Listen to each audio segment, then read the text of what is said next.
welcome to a new episode of Review. Today we will take a closer look at an Airbus A320NEO in the colors of Scandinavian Airlines.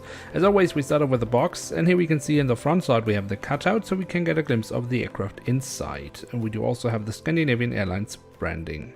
Then on the back side of the box we have a very nice image of the aircraft itself, and we are provided with a link by Herpa Wings where we can get more information about the aircraft itself. So that's it for the box. Let's take a closer look inside and at the aircraft model itself. And here she is, the Airbus A320NEO in the current livery of Scandinavian Airlines. Now, if I'm not mistaken, this is only the second aircraft model of the A320NEO in scale 1:500 by Herpa Wings. The first one was, of course, from Lufthansa, and that I have already made a review of. If you should be interested in that, there should be popping up a card in the top right corner of your screen right now.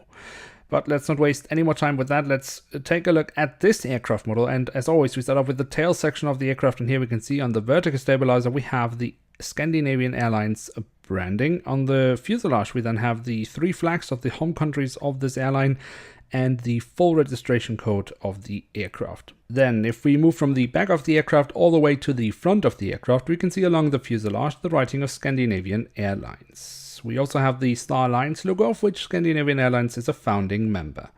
Just underneath the cockpit windows, we then again have the three Scandinavian flags and the Scandinavian Airlines logo. From there, we can then move to the engines, which of course is the highlight on the NEO.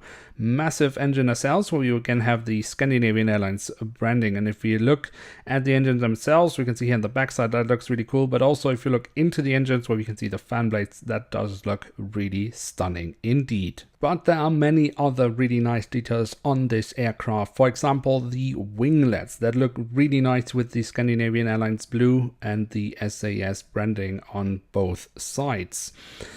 We can also quickly look at the fuselage where we have the emergency exits. And that of course leads us straight to the top side of the wings where we have a lot of nice details, including the markings for the emergency exits, but also the slats, flaps and spoilers. And also the underside is pretty decent where we can have the full registration code of the aircraft. And then last but not least, we do also have the doors to the cargo compartment here in the back side of the aircraft. And here in the front side of the aircraft. So there we have it, the Airbus A320NEO, now also in the colors of Scandinavian Airlines, and that is, in my opinion, a really nice fit. The details on this aircraft are really nicely made. The print quality is excellent and also the physical details are of really high standard. So definitely an aircraft worth having in one's collection. Now with that, we have reached the end of today's episode. If you have enjoyed, do feel free to leave a like, that would be very nice. Or if you're new around here, why not hit subscribe? That would be absolutely awesome. And don't miss out on the next episode of Review, where we will take a closer look at an Airbus A350-900 in the colors of Air Mauritius. Now until then, I would like to say thank you very much for watching. Hope to see you soon again. I'm checking out, and bye.